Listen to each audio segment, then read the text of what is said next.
Right now, the sky is ablaze. The war between the US and Russia. An important decision has already been made. Ukraine has wiped key Russian airfields off the map. The last secret of the operation has been revealed. At the same time, enemy super drones are burning in Donbas. All eyes are on Sumy, Russia's offensive. Ukraine has prepared surprises. There is chaos inside Russia. Bashkortostan is rising up. Protests, scandals, and new losses. Moscow is losing control, but Ukraine is launching NATO superweapons into production. All this and more in our program Hotspot. War in the skies is inevitable. The US is preparing for a clash with Russia. American generals are right now preparing for shocking scenarios of an air war directly over Europe. NATO versus Russia. Who will survive if hell breaks loose in the skies? The first expert forecasts are already on the table, and they are staggering. This is no longer a drill. This is a rehearsal for a major war. Who will win? The answer is coming up. The US is seriously preparing for a possible war between Europe and Russia. The entire Russian economy has been put on a war footing. Production is running at full speed. Here's what, for example, Mark Rutte, the Secretary General of NATO, says right now in 3 months, Russia is producing more weapons than all NATO members. European countries, the United Kingdom, Norway, the United States of America, and Canada produce in a year. Analysts from the RAND Corporation have published a troubling forecast, having modeled a direct confrontation between NATO and Russia. The authors of the study emphasized that a potential conflict would be significantly different from the war in Ukraine. In the 112 pages of the document, the American analysts are betting on air power. If Russia starts a war against NATO, the North Atlantic Alliance, according to their forecast, will quickly achieve air superiority. This is precisely what Russia lacks in Ukraine. Firstly, and perhaps most importantly, NATO's air superiority will likely break the positional stalemate characteristic of current ground operations in the Russia-Ukraine war, according to the RAND Corporation report. It will all begin with Russia attacking one of the Eastern European countries, for example, Latvia, Lithuania, Estonia, Poland, or Romania. Hostilities will quickly escalate into an acute phase. The first days will begin with massive attacks on NATO bases. But within just a few hours, the aggressor country will face a retaliatory strike, during which the Allies will establish complete control of the skies. After that, everything will unfold rapidly, so to speak, according to military tradition. Neutralization of air defenses, reconnaissance, precision airstrikes on command posts, depots, and personnel. The alliance will seize the initiative. Russia will lose the ability to wage a maneuverable war. Is all of NATO ready to immediately vote for a massive response to the Russian Federation? No, of course not. They will convene, they will deliberate. There are at least 2 countries that will dig in their heels and say, no, Article 5 cannot be activated. That's Hungary, that's Slovakia, at a minimum. We can also imagine that, for example, Greece or some other countries might join them, so Article 5 will not come into effect. What am I getting at? That if, for example, the Russian Federation suddenly starts military actions against the Baltic countries, it will be a problem for the Baltics and their closest allies, such as Finland, Poland, Germany, and Ukraine. Ukraine, well, it's not NATO, but it will try to get involved and help our allies. But to say that all countries will go to war, definitely not. However, even in this positive scenario for NATO, there are many buts. Analysts warn the alliance is very vulnerable. There is a lag in anti-submarine warfare technology, in electronic warfare, as well as a shortage of ammunition. The countries of Western Europe do not have enough weapons to stand up to Russia. NATO weapons are much more expensive than Russian ones. Here's a comparison. A high-precision NATO shell costs 5,000 euros. A Russian shell, the simplest and most basic one, costs $500. You understand that the Russian Federation will win by sheer numbers, just by quantity. For the last 25 years, or even more, what have the countries of Western Europe focused on? There was no enemy? Let's do something else. We don't need weapons. For example, I spoke with the Germans. They said that after the Cold War, they only had 300 tanks left in their warehouses. Everything else was sold off. Why? Because everyone realized it was much more profitable to make money. On what? Gucci, Prada, Louis Vuitton, Birkin, and my God, Audi, BMW. It's much easier to make and sell these, especially to Russia. They pay you back in cash, just as agreed. You then buy Russian gas and further boost your own economy.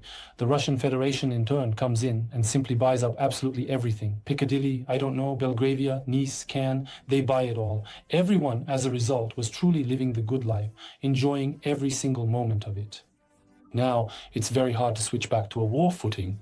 But the most alarming thing about all this is that if the conflict escalates into a large-scale defeat for Russia, nuclear escalation cannot be ruled out. RAND deliberately does not model this scenario but warns such a threat exists. Our triad, the nuclear triad, is, without question, far more modern and advanced than any other triad in the world, by a considerable margin, by any measure, undeniably. Only we and the Americans have such triads. They are developing all their components. So are we. But that doesn't mean that, in my opinion, they are ready to start a nuclear war tomorrow. Well, they want to. So what can you do? We are ready. If the Russian Federation is losing on a large scale, quickly, in a way that's visible every day, then of course the risk of nuclear war is very high. If it is losing but retreating slowly, then there is no risk. Well, it's very minimal. So I think that's the way to look at it.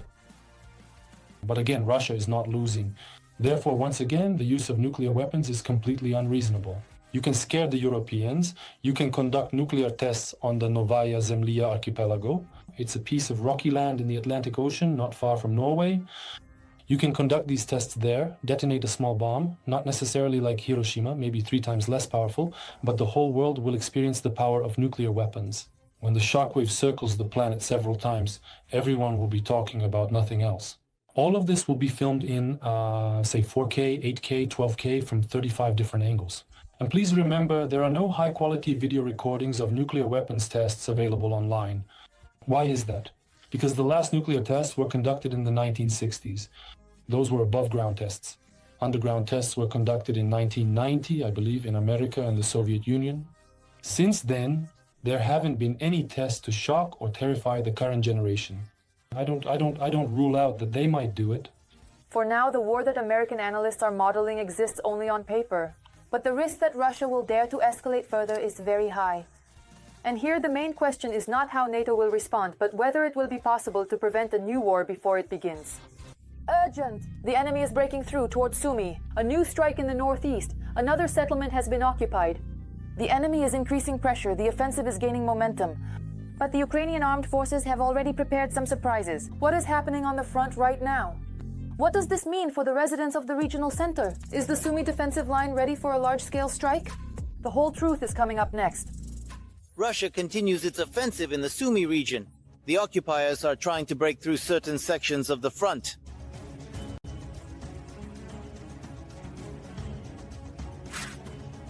According to statements by the spokesperson of the State Border Guard Service, Andriy Demchenko, the situation in the region is tense, especially along the borders of the Khotin and Yunakivka districts. However, there is no evidence of a large-scale offensive by the Russian Federation. The enemy is advancing in small assault groups, losing hundreds of soldiers daily, including due to the Ukrainian armed forces' maintained foothold in the Kursk region. The enemy is trying by any means to push us out of Russian territory, but we have good operational positions, and most importantly, we are using them to destroy large enemy forces. And it's very important to note that these are professional forces. As a rule, in other sectors, most of the troops are conscripts, in other words, what we call cannon fodder, but here we're facing airborne troops, naval infantry, air assault units, and parachute regiments, meaning some of them have been preparing for a long time to carry out such operations. Also, according to the military, the enemy, likely assessing its own prospects, is hardly using any armored vehicles in the Sumy direction.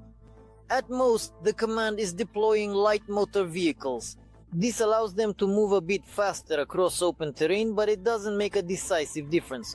The Russians continue their strategic offensive operation, and when analysts talk about the enemy's advance, whether it has increased or decreased and what has caused it, in fact, over the past few weeks, the Russians have achieved one such non-strategic but operational success. This is the breakthrough of our defenses by forces up to a division between Pokrovsk and Kostiantynivka, reaching the Pokrovsk-Kostiantynivka highway. However, having broken into our defenses, the Russian Federation is constantly subjected to flanking attacks, which allows us to effectively destroy the enemy and regularly replenish our exchange fund. For example, over the past day, the armed forces of Ukraine have repelled more than 50 assaults here. I wouldn't call this a major offensive, but it is certainly enough to draw serious attention from the Ukrainian defense. The Russians have assembled what they call the Northern Group of Forces in this area. Essentially, they have moved in from the Kursk region. To minimize civilian casualties, Ukraine was forced to announce an evacuation from areas near the border. The authorities explained to locals, this does not mean your home will be occupied, it just means it is becoming too dangerous there. At the moment, there are 213 such settlements. May I speak now? By the way, Ukraine is actively disrupting the Russian offensive not only through direct actions and engagements at the front lines, but also by carrying out operations and sabotage missions behind enemy lines, targeting supply routes, communication centers, and other critical infrastructure to weaken the Russian advance and hinder their overall military efforts. Yesterday's sabotage of a railway bridge in the Kursk region and the derailment of a train in Donbas are proof of that. To keep the enemy on edge, Ukrainian special services, specifically the main intelligence directorate of the Ministry of Defense of Ukraine, derailed a freight train carrying shells and ammunition near occupied Melitopol. Strikes continue to be carried out.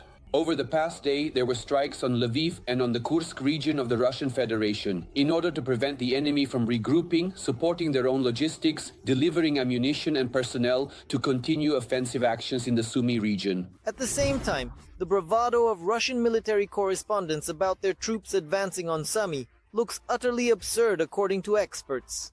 Despite minor successes in the Sumy region, the likely outcome of all these actions by the occupiers will be temporary control over a narrow strip of forest belts along the border.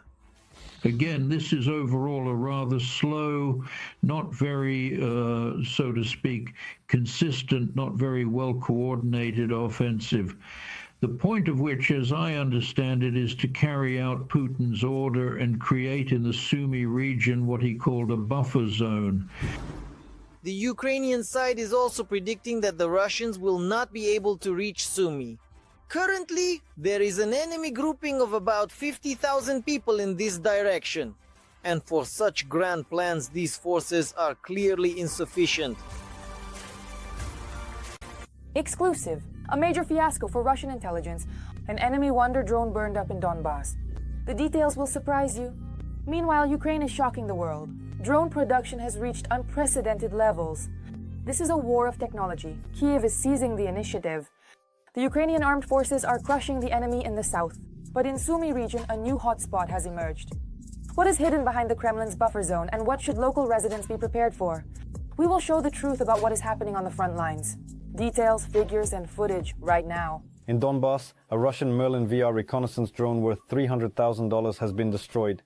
Ukrainian defenders from the battalion of the 53rd Separate Mechanized Brigade have eliminated another expensive reconnaissance drone belonging to the Russian army. We're talking about the Merlin VR. The device attempted to conduct aerial reconnaissance over Ukrainian positions, but was successfully destroyed. According to the unit, this type of UAV is considered one of the most expensive in the Russian arsenal. Its estimated cost is around $300,000.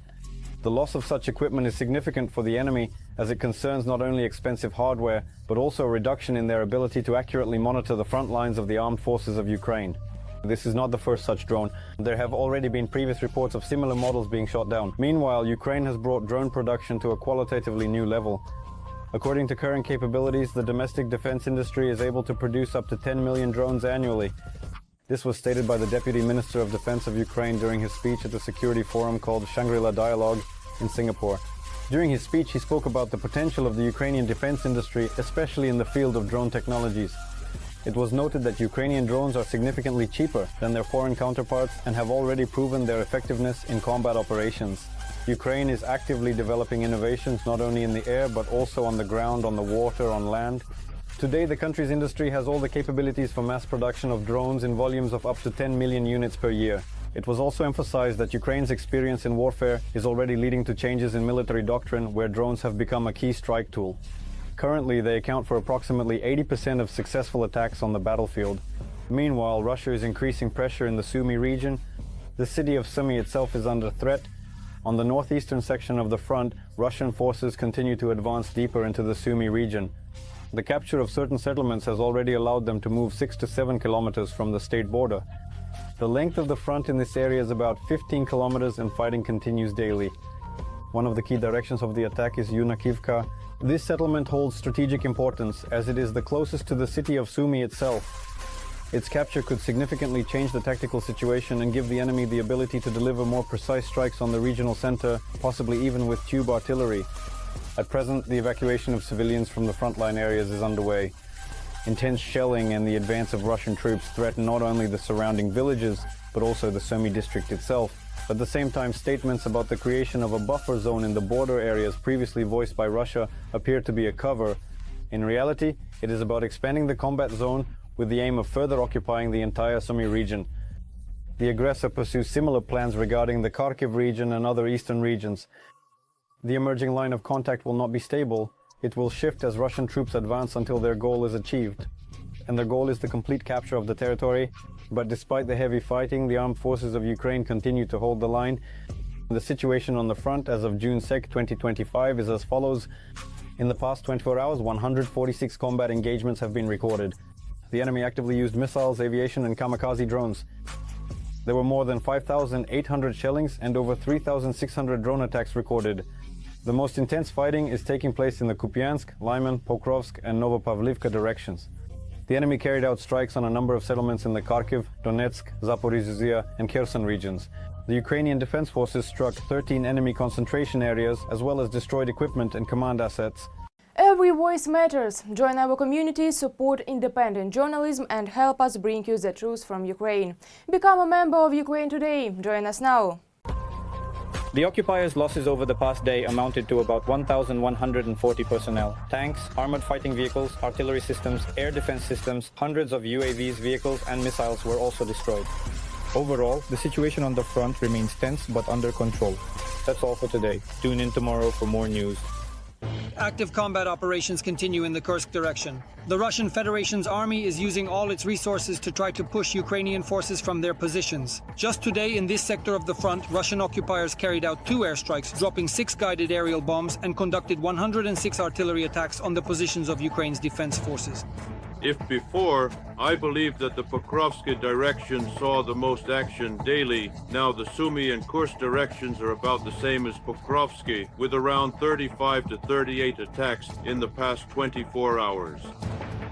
In addition to very active combat operations to destroy enemy reserves as they approach and as they are currently deploying additional forces in the Sumy region, we are also striking the enemy powerfully right here on the Kursk direction. We are still holding on to this good bridgehead.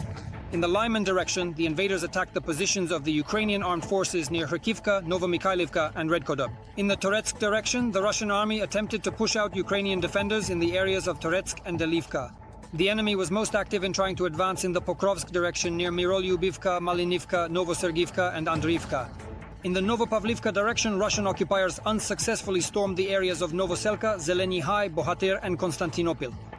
In the Toretsk direction, pilots from the Winter Campaign Knights Brigade are destroying Russian weapons and armored vehicles. In particular, drone operators detected and destroyed several Gvozdika self-propelled guns, D-30 howitzers, ammunition depots, vehicles, as well as enemy shelters and infantry. And in the Siversk direction, Russian occupiers attempted to break through to the positions of the armed forces of Ukraine. Assault troops on 8 motorcycles advanced toward the positions of the 10th Separate Mountain Assault Brigade, Edelweiss. By BC, however, the breakthrough remained just an attempt. Ukrainian defenders immediately opened fire. As a result, the invaders suffered losses and retreated. Their resources? Well, those are their resources. They will transfer units from other directions, for example, to those areas they consider more important for themselves. They do have such options. As for their resources, unfortunately, for now, their recruitment allows them to replenish the losses they suffer at the front. In the Novopavlivka direction, Ukrainian forces destroyed a Russian radar station. Drone pilots from the Ukrainian unit Bulava tracked down and struck the Zupark-1 system, which was used to determine the location of artillery, mortars and air defense systems during firing. The cost of such a system is approximately $24 million. Urgent! Bashkortostan is on the verge of exploding. The Republic is drowning in war losses. And that's not all.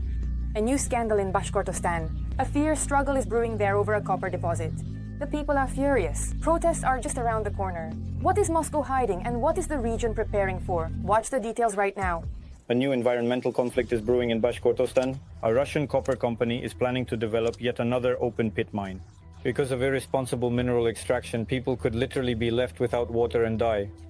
If they are against it, what percentage needs to be reached for you to say, all right, we the residents have been heard. You have Article 42 of the Constitution of the Russian Federation. You all have the right to live in an environmentally clean environment. We will refuse. So what percentage should that be? Are there any specific numbers? We will fully adhere to and comply with all of the necessary license requirements and the specified deadlines. Protest sentiments are already brewing in the region. Residents are coming together to prevent Moscow officials from ruining their home. We'll just say it simply. We need nature. Our health is more important. That's what a constructive dialogue looks like. The residents of the village of Kuramkula do not want a quarry. Illegal mining in Bashkiria has already led to mass protests. More than 90 people were detained in the Baymak case and are now receiving up to 5 years in prison on fabricated charges. Freedom, freedom, freedom. Freedom. If you speak the truth in a whisper or don't speak it at all, then really, what's the point of living or working? Speak up.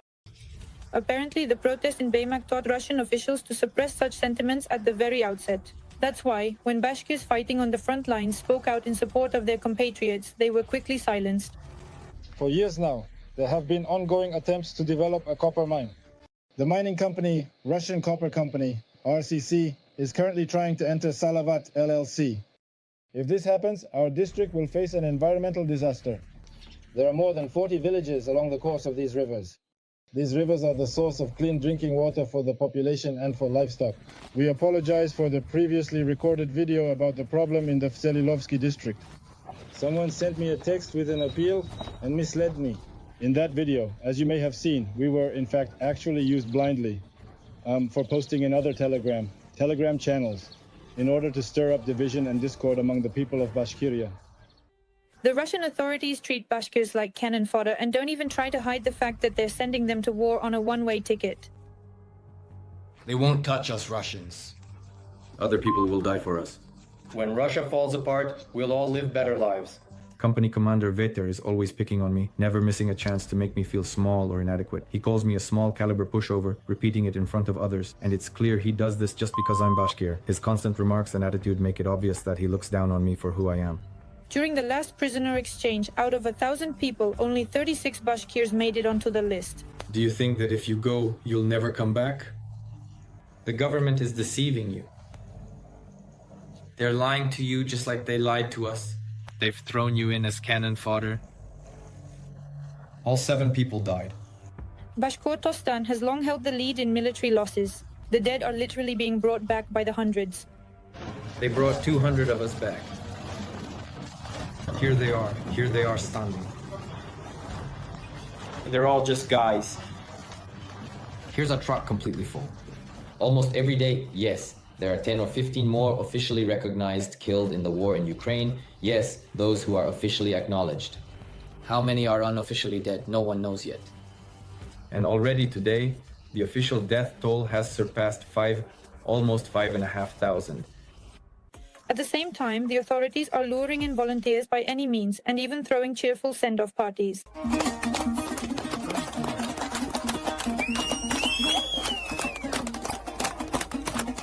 What are you fighting for?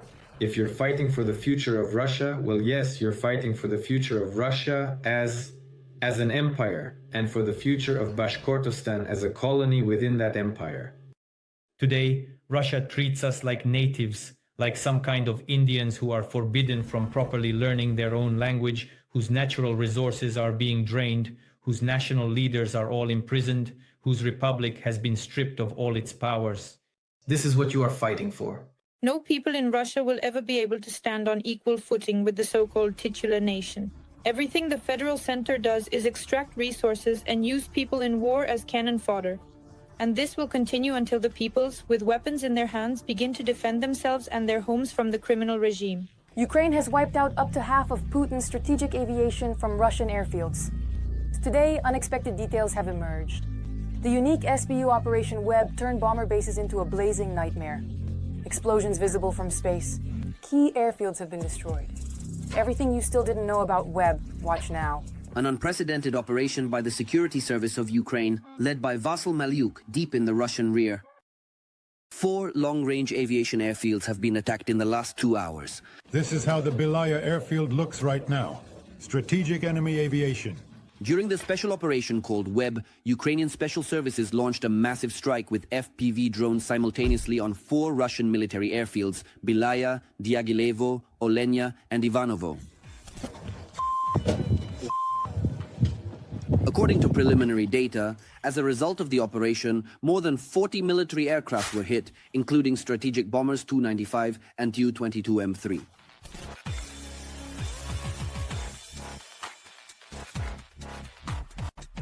At the Ivanovo airfield, a long-range radar surveillance aircraft A-50 was hit by drone strikes. Russia has literally only a handful of such aircraft. The price of this rare bird is over $300 million. Ah. There's another bang over there. Oh, look, a new explosion. Again, once more. Another new one. What, did the drones not sit still until they got to us? A fresh drone just arrived. Look, again. That's everything here. They're blowing up absolutely everything. Mom? More drones. Oh. No, they're fresh ones. Lesha, are we going to get killed? According to preliminary data from the Ukrainian Security Service, SBU, in just a few hours, Russian aviation worth about $7 billion was destroyed with the help of cheap FPV drones. From an economic efficiency standpoint, Ukraine's sabotage operation on June 1st, 2025 has few equals. A single FPV drone used by Ukraine can cost as little as $300 to $600. For comparison, a modernized Russian strategic bomber Tu-95MS is valued at $100 million or more. That's a cost gap of more than 100,000 times. Siberia, Ryazan, Murmansk region. FPV drone strikes thousands of kilometers from the front line became possible thanks to a kind of Ukrainian Trojan horse, Russian trucks carrying dozens of Ukrainian drones on board. There it is. The drone has taken off again.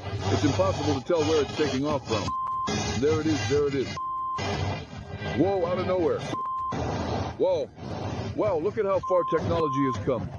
And here we are, working behind the wheel, damn it. Basically, we're controlling the drone, a cargo one. Oh. Whoa. Oh, the cops are trying to knock it down. Can you imagine? Drones are observed taking off directly from KAMAZ trucks, which are positioned right at the gas station ready for deployment. The launch process occurs straight from the back of the truck itself, making use of the vehicle as a mobile platform for the drones. The Pantsir is shooting them down. At the same time, after a successful operation, local residents report that the FPV drone carrier trucks burned to the ground after the mission. We went fishing, and I said... In Z channels and Russian propaganda media, there is mourning. Some, out of anger and shame, are once again threatening a nuclear strike. Others sadly note that the first day of summer has become a black day not only for Russian aviation, but for the entire reputation of the Russian Federation. Apparently, the losses of Russian strategic aviation are significant. Such a large-scale attack on components of the strategic nuclear arsenal, according to Russia's nuclear doctrine, could be grounds for the use of Russian nuclear weapons. What happened today is, in fact, a repeat of Pearl Harbor for the United States, combined with September 11th. I am sure that a wise politician will simply play dumb in response and drink some Ecovac in kefir. We endure. It is already obvious that this brilliant operation by the Security Service of Ukraine will go down in world history. Urgent! Ukraine's military breakthrough. Czech superweapons will be produced here. Ukraine is launching production of the legendary assault rifles right on its own territory. This will change everything. The most powerful NATO-level weapon is now being produced in Ukraine. What are the advantages of this weapon, and what opportunities will open up once our defense industry establishes a full production cycle? Watch this. From so-called large unit assembly to fully domestic production in less than a year. A notably rapid transition. In November 2024, the Ukrainian state arms company Ukroboronprom officially announced the start of licensed assembly of the Czech assault rifles, specifically the CZ Bren 2, And now, just 6 months later, a domestic factory is already ready not only to assemble this Western model of weapon, but also to independently produce all the necessary components for it. This is already up and running. The first step is the installation and production of small parts. The next step is full-scale production, meaning the complete transfer of technology to Ukraine. The Bren 2 assault rifle, as Western arms manufacturers claim, is a new generation automatic weapon. This modern firearm system was developed based on the American AR rifle and the Soviet AK. As a result, the Czechs took the best features from both models and combined them into a completely new weapon, both in design and internal components. In terms of quality and resistance to dirt, I think the Kalashnikov now has a worthy competitor compared to the AK. Immunity to dust and dirt is not the only advantage of the Czech Bren 2. Due to its design differences, the assault rifle immediately won over Ukrainian defenders. Today, it is quite popular on the front lines. Everything works perfectly, though we haven't tested its accuracy. The weapon isn't highly precise, but the automatic mechanism works flawlessly. The barrels are durable and intuitive to use. At the same time, the Czech assault rifles assembled in Ukraine have a high degree of modularity, allowing the weapon to be quickly adapted for specific tasks. What do we see on top? Undoubtedly, this is an advantage. Soon, this will be an extruded Picatinny rail. It is uniform along its entire length. You can mount your aiming devices and any optics along the entire length of the rail. In the Czech Republic, the Bren 2 is in service with both army and police units. In Indonesia and Mexico, the rifle is mainly used by police and special forces, while in France it is used by special units of the gendarmerie. As for Ukraine, the Bren 2 is most widely used by special units of the main intelligence directorate. Most often you can see it in the hands of Kraken fighters and members of the International Legion. Of course, this weapon is not considered to be highly accurate. However, it should be noted that this carbine actually has a fairly high rate of automatic fire. And that really is a nice feature. You do need to learn how to control it a bit. As practice has shown, not everyone manages to do this right away, especially with the short barrel. Today, the Ukrainian factory producing Czech assault rifles is confidently reaching a capacity of up to 400 rifles per day. However, by the end of 2025, both domestic and Western arms manufacturers assure that our country will be able to independently produce tens of thousands of Bren 2 units. That's all for now. For more fiery news from the front, tune in to the next episode